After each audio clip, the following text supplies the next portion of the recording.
2 and 13. For the Lord hath chosen Zion. He hath desired it for his habitation. This is my rest forever.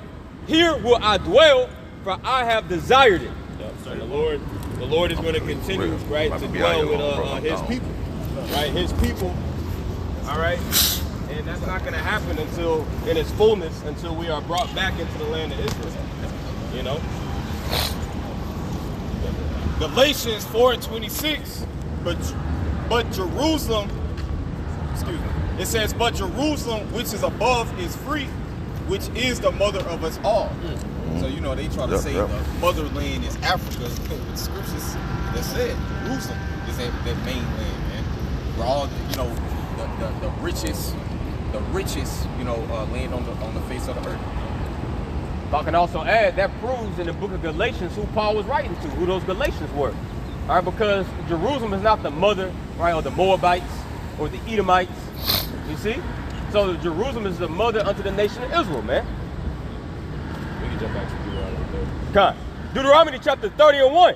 And it shall come to pass, when all these things are come upon thee, the blessing and the curse, which I have set before thee, and thou shalt call them to mind among all the nations, whether the Lord thy power have driven thee. Yep, thou shalt call them to mind. All right, you're going to wake up, right? The scriptures talk about basically a great awakening. You know, the scriptures talk about in Baruch 2 and 30, right? We can hold that, right? Because before we were going to be delivered, we had to be woken up. We had to be reminded of the power that we serve. Okay, can you read that again? God, from the top. Deuteronomy 30, verse 1. And it shall come to pass, when all these things are come upon thee. Yep, the blessings and the curse, and the curses. All right, but that also includes all the prophecies, man. Because the curses and the blessings take place over a dispensation of time, man. You got it. It says, the blessing and the curse, which I have set before thee, and thou shalt call them to mind among all the nations, whether the Lord thy power have driven thee. Yep, it said call them to mind amongst all the nations, putting a distinction between us and the nations, man. Not everybody was going to be woken up to this understanding. Not everybody was going to receive this truth. Only the elect of the nation of Israel. You know, Amos the 3rd chapter, right? The Lord revealeth his secrets to the servants, the prophets. Right? There's a cutoff there, man. There's a distinction. You got it, bro. 2 Peter 3 and 1. This second epistle, beloved, I now write unto you in both, which I stir up your pure minds by way of remembrance. Yep, way of remembrance. You know, stirring up your pure minds by way of remembrance. Right? Because when you go into the Old Testament, right? When you go into the context of the Old Testament, you had a lot of Israelites operating like they were Gentiles. Right, born in foreign lands, right? Not being, talks about that in Ephesians the 2nd chapter, right? Totally ignorant, all right, to the things that have been laid out and promised to them. The same thing that we were going. 2/3 of our people are still stiff-necked, man. And that's why Yahweh Shem Yahushua is ultimately getting ready to put his foot on your damn neck, man. That's right. And break that shit. You know, all the ignorance, all the game plan, right? The ha, all that goofy shit, all that shit's about to be done away with, man. And all it's going to take is one major event, right? One hit in the right spot, like the Lord hitting a certain pressure point. That kidney, right? Like Ryan Garcia when he fought, who was that, Tank? Right? He took that liver shot and he took a knee. Yeah. That's all it's going to take, man. And you people going to be out of there. But in the land of their captivities, they shall remember themselves. But in the land of their captivities, they shall remember themselves. Right? So all you Israelites that were scattered, right? Matter of fact, we grab 1 Peter 1 and 1. You know, because we started off in Deuteronomy 28. You know, I wanted to touch on some of the milk, right? We grabbed Jeremiah 12 and 9 where it talks about our people being a speckled bird, right? How did that take place? Why did that take place? It took place because you have something called the diaspora, right? You have something called the scattering. You got it, bro. I got to cook it for you. Got it, man. Go right into it. This is the book of Numbers, chapter 24 and 7. He shall pour the water out of his buckets, and his seed shall be in many waters. Yep. And that happened. That happened many times throughout the course of history, right? You had so-called Negroes, right? Primarily, you know, Jake, but all the 12 tribes, right? You had them being scattered into all these various lands, man. And while they're in these various lands, what were they doing? They were dealing with heathen women. All right, but guess what? Just because you deal with a heathen woman, don't make your seed a heathen. Right? Your seed is still an Israelite. Right? You can't, if you plant an apple tree right here, all right, and you plant an apple tree in Korea, it's still a damn apple tree, man. No difference. Well, there's a difference, but it's still an apple. Difference in appearance, but it's still the same family. Right. 1 Peter 1:1. Peter, an apostle of Yahushua HaMashiach, to the strangers scattered throughout Pontus, Galatia, Cappadocia, Asia, and Bithynia, elect according to the foreknowledge of the Most High the Father, through sanctification of the Spirit, unto obedience and sprinkling of the blood of Yahushua, grace unto you, and peace be multiplied. God, 1 Peter 1:1 again. Peter, an apostle of Yahushua HaMashiach. Right, an apostle of Yahushua HaMashiach.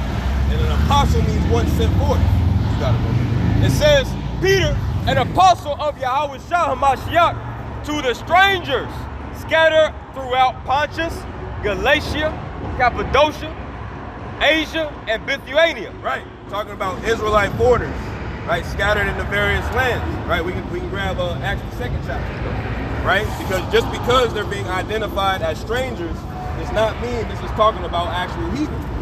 Right. What did the Apostle Paul say? He said, I know ye were Gentiles, right? What is that, 1 Corinthians 10 or 1 Corinthians 12? 12. You know, we can hold that on deck too. Good. Good. We got the good mics for a reason. They pick up your voice. So keep going.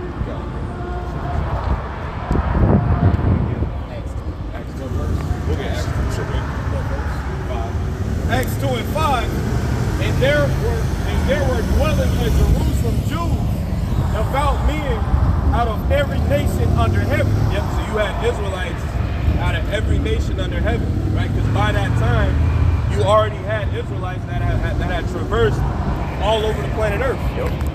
You know, and that's simple history, man. That's not no super deep, right, understanding. Well, you were just in the curses in Deuteronomy 28. When you read the 64th verse, it says that we're going to be scattered into all the nations, serving these particular gods. That's how we became Gentiles, man. Is that it on that? Going back, 1 Peter 1:1. Peter, an apostle of Yahushua HaMashiach, to the strangers scattered throughout Pontus, Galatia, Cappadocia, Asia, and Bithynia. Yep, and when you get that word scattered in the blue letter, I believe that word in the Greek is diaspora. That's where that term comes from. All right, and when you scatter something, right, you got you got a bag of marbles, right, and you dump the bag of marbles on the ground. What's gonna happen? All them marbles they're gonna scatter all over the floor. And then what do you gotta do? You gotta go pick up each marble and you put them back in the bag. Man. That's exactly the scenario that's playing out with us. You know, I got that Greek word for scattered for 1 Peter 1:1. The Greek word for scattered is Strong's G1290, diaspora. It says a scattering, dispersion of Israelites dispersed among foreign nations. That's playing, man. That's playing upon tables, and that's a cut on you replacement theologists. You people that think that heathen can come into our inheritance. No, when the scriptures refer to the strangers, right, 1 Peter 1:1, that's talking to Israelites. John 7:35. Then said the Jews among themselves, whither will he go, that we shall not find him? Will he go unto the dispersed among the Gentiles and teach the Gentiles? So even Israelites during that time had an understanding, right, that there were Israelites scattered in other lands, man. It's a basic understanding when you go into the history. And that same word dispersed links back up with what we just read in 1 Peter 1:1, meaning the Israelites scattered, man. Right. Yep. Going back, 1 Peter 1:2, elect according to the foreknowledge of the Most High the Father. Yep, elect. Right? And what does elect mean? Elect means chosen. Bible Shop is around Psalm 65 and 4, right? Because the Lord is not getting ready to deliver everybody. The Lord is only delivering the elect of the nation of Israel. Isaiah 45 and 4. For Jacob my servant's sake, and Israel mine elect. I have even called thee by thy name. I have surnamed thee, though thou hast not known me. The Lord put his name on the elect, man. That's why we go into Revelation 14, it goes to those who have the name of the Father written on their forehead. Right? Can you read that again? Isaiah 45 and 4? Isaiah 45 and verse 4 again. For Jacob my servant's sake, and Israel my elect. The whole nation. Right? Because as we went into earlier, Jacob is an actual man. All right? But Jacob is the man the 12 tribes came from. All right? So the Lord is addressing the nation as a whole. All right? And out of the whole nation, the Lord has selected, he has chosen particular spirits. All right? And those are the spirits that are getting ready to reign with Yahushua. For Jacob my servant's sake, and Israel mine elect. I have even called thee by thy name. I have even surnamed thee, though thou hast not known me. And they didn't know you, right? Because we were in that Israelite state of mind, right? We were thinking that we were black, thinking that we were African American, all right? Thinking that there was actually a place for us here in Esau's kingdom, all right? And that's the furthest thing from the damn truth, man. You know? Ooh. We can jump back to questions. Did we finish everything on that? Yeah. We can get back to the 30. All right. Oh, let's get that real quick. 1 Corinthians chapter 12, verse 2.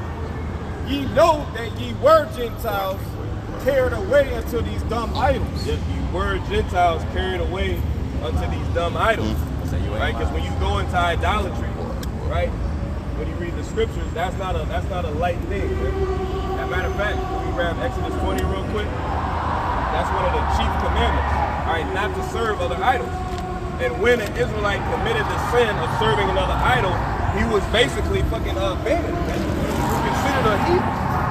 But to prove that, can we grab Ezekiel 14? Yeah. And this is one of the main images that took hold of our people, man. It's this right here. Y'all gotta start, like, brother, we bring our precepts, trying to act the signs to go with the precepts too, you know? Not for brothers to hold post, but This, what you want to We'll read this first. Are they on that side? no, not. Okay. Thou shalt have no other gods before me. Thou shalt have no other gods before me. All right, that's one of the chief. Matter of fact, start at the top of that. Off yourself. Start at the top. And the Most High spake all these words, saying, "Now the Lord thy power, which hath brought thee out of the land of Egypt, out of the house of bondage. Thou shalt have no other gods before me." Right? Thou shalt have no other gods before me. All right. So it says, it's not a light thing. All right. So like the priest has this picture up here. Right? You over here serving Caesar boys here, man. Serving sweet Jesus, Chezzy B, man. That's not a light thing in the eyes of Yahweh Shem Yahushua. Or even calling on the name, right? That's not a light thing. Okay, Exodus 23 and 13. Scriptures even tell you not to call upon another fucking name, man. Alright? So again, when you had Israelites in the Old Testament and the New Testament, right, worshiping, right, all the various cults, right, and religions that were in the ancient world, right? They were considered Gentiles, man. They were considered heathen. You get that in Ezekiel 14. Yeah. Ezekiel 14 and 5. It says, I'm going to start at 4. Therefore, speak unto them and say unto them, thus saith the Lord God, every man of the house of Israel that setteth up his idols in his heart. Yep. Every man that setteth up idols in his heart, meaning what? You're breaking that commandment that we just read in Exodus 20. Right? You're serving other gods. You're serving idols. You know? You're esteeming anything else besides Yahweh Shem Yahushua as the true power and influence on the planet Earth. Yeah, whenever you get down on your knees and pray, what image comes to your heart or your lob, your mind? A so-called white man, as the priest was just holding up that picture, man. So that's one way of how you set up these idols in your heart, man. And Esau has engrafted that. He's imprinted that damn image upon you tribes' hearts, man. To be a stumbling block unto you, man. That's how they're able to stay on top, man. And really, when you really think about it, that's some sick, perverted ass shit. You know, you getting down and you picturing in your mind a motherfucking slick-haired Edomite, right, coming to your rescue. That's a bugged out, that's a disease. Hezekiah, he had a good report of the Lord, but did he tear down the images? Do you remember Adnan? I know you. King Hezekiah. Yeah. There was a couple of kings like that did evil and they repented. You know, like Manasseh. You know, there was some other kings that majority of kings they didn't do right by Yahweh Shemel Shai. But Hezekiah, I know he was during the time of the Assyrian Empire, basically when you know, the Lord basically saved Jerusalem from getting overthrown by the Babylonians, or excuse me, by the Assyrians. God. You know. Yeah. But I'll look into the details. God. Yeah, because, you know, oftentimes the Lord, he may have a good report upon a particular king. He did this, he restored the true worship, but he didn't tear down the groves. He didn't break down the pillars. So that was one of the main things, man, because that will always be a stumbling block and a residue of iniquity and sin upon our people, which would cause us to be ensnared in it all over again. So that's the importance in these times that the prophets being set up, right, is to remove these stumbling blocks, totally cast away these things as that vile mistress cloth, as it says in Isaiah the 59th chapter, man. Yeah. Going back, Ezekiel. I was gonna say, because Hezekiah, he was supposed to be, I believe the Lord added unto his years. Yeah, you know? like 15 years. But I gotta double check. You know what I'm saying? Yeah, Isaiah 38 and 39 go to that. Yeah, The Lord. sometimes I get Manasseh and Hezekiah mixed up. You know what I'm saying? Manasseh was the son of Hezekiah. You know? But I know for sure Hezekiah was a son, Hezekiah was alive during the Assyrian Empire. God. Ezekiel 14 and 4 in the middle part, it says, I the Lord will answer him that cometh according to the multitude of his idols, that I may take the house of Israel in their own heart, because they are all estranged from me through their idols. Yep. They are all estranged from me through their idols, right? And that ultimately played out. The entire nation was cast off. All right, we were all subject to Chesapeake, man. We were all subject to various idols, man. All right, but that's how you prove that the Gentiles in the New Testament, the strangers in the New Testament, were Israelites. Yeah, you know. And when the Lord says that I may take the house of Israel in their own heart, meaning what? I'm gonna send them a deliverer. See, pretty much the Lord is making you think that your guys are giving you answers, that your guys are on your side, man. So that's why, and that's a prime example of our people still caught up into Christianity. That's your how about Shah giving you over to a strong delusion that you should believe a lie because you refuse to love the truth. I know Hezekiah was alive during the time of Isaiah. And Manasseh was Hezekiah's son. And I believe Manasseh was the one who put Isaiah to death. No, we finna get Jeremiah 24 because, you know, as the priest was going into like earlier about the image, right? This image right here. If one of y'all mind grab me that image. Yeah, I got you. Yeah, this image right here has a very, very major effect on our people. Right? People like to say that, okay, it doesn't matter what God looked like or Jesus looked like. It doesn't matter, then why don't you put him as the true biblical depiction? Right? Because obviously it does matter. Images does matter. Right? Go ahead and get that Job you got it. Yep, and his name matters too. God, yeah. Most importantly, because you're not gonna accept the facts that the self-proclaimed white man set up, false images, unless the Lord basically deals with your mind and basically unplugs you from the way that you were taught here, growing up in school. And you were taught about, white man Jesus in church. You was taught that was the name of Jesus. You gotta walk through the water of the word. That's what baptism is for. That's what you're saying. That's the major stronghold. Christianity, Islam, and all these other false religions are stronghold on our people.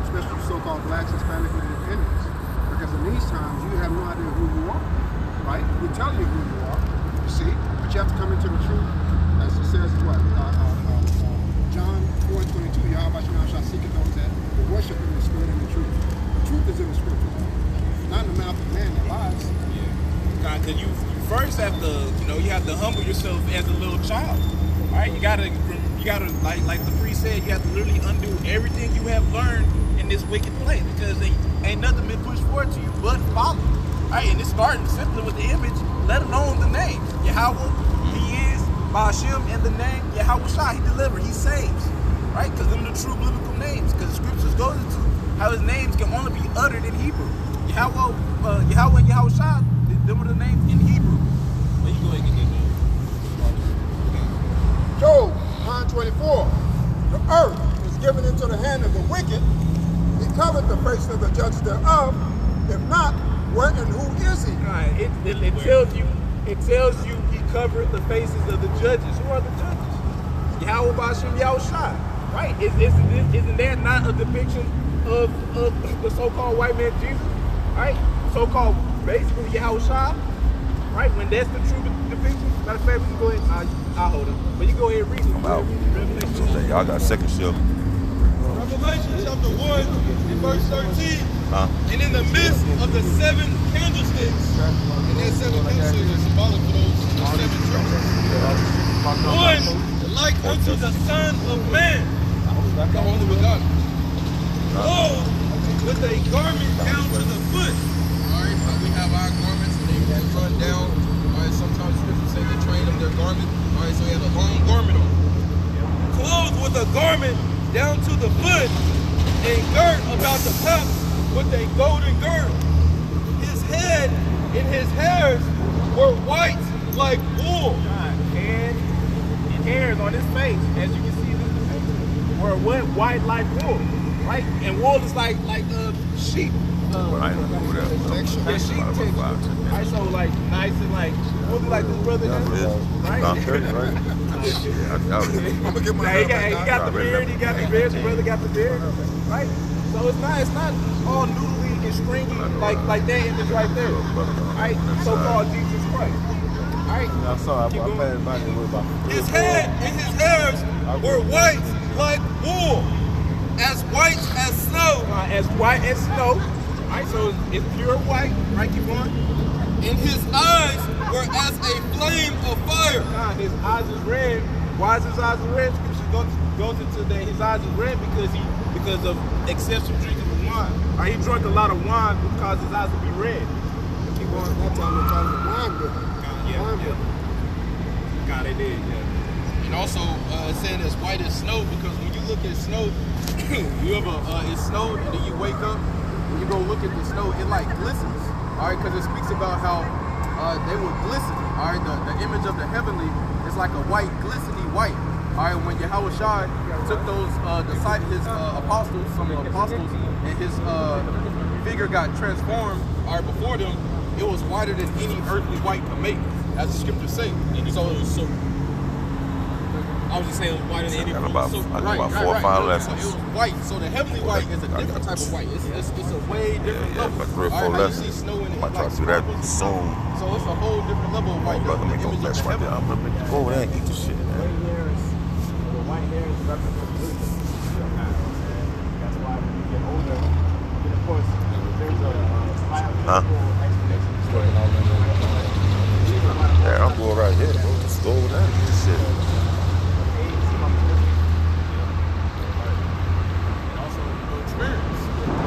Well, I'm going to continue. Revelation chapter 1 and verse 15. And his feet like unto fine brass, as if they burned in a furnace. And the color of brass, all right, you can look at penny, for example, right?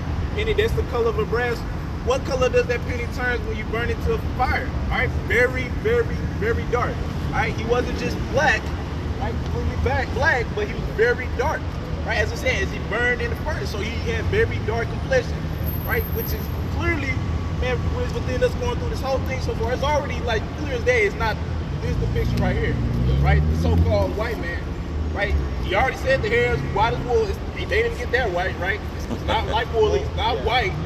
And what else? The eyes eyes is not red. His beard is not white as snow. Nothing. Right? That's an Edomite, man. Yeah. That's the biggest number one thing. They've tried to say that the Lord, that Yahweh Shai is an Edomite. Yeah. Which that's wrong. That's why, look, this is the real Caesar Borgia, okay? Date of birth, nationality, okay, with the precepts. See? Simple as that. God. And that also, now I was gonna say, because with this skin complexion, right there, man, that shows he's cursed. You can tell us that our Lord is cursed with leprosy, because that's leprosy right there. Priest of the heavens. Right. Got leprosy.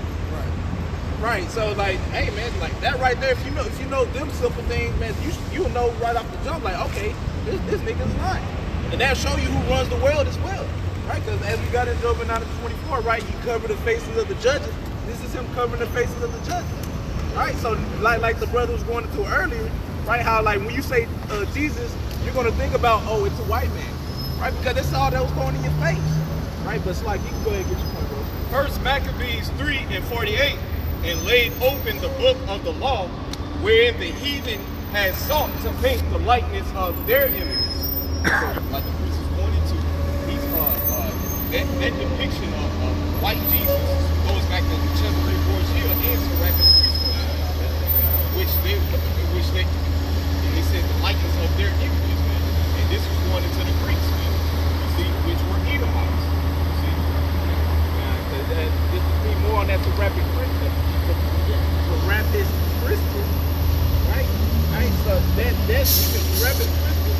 The reason they like him so much is that's the guy that can allow you to do whatever you want and he'll still love you, right? AKA what you got today is Jesus Christ, right? I know he's a mixture of God, atheist, the bull, and things like I forgot the section. Osiris and BD. Right? They're basically put together into Serapis Christus, aka Jesus, as he was known today.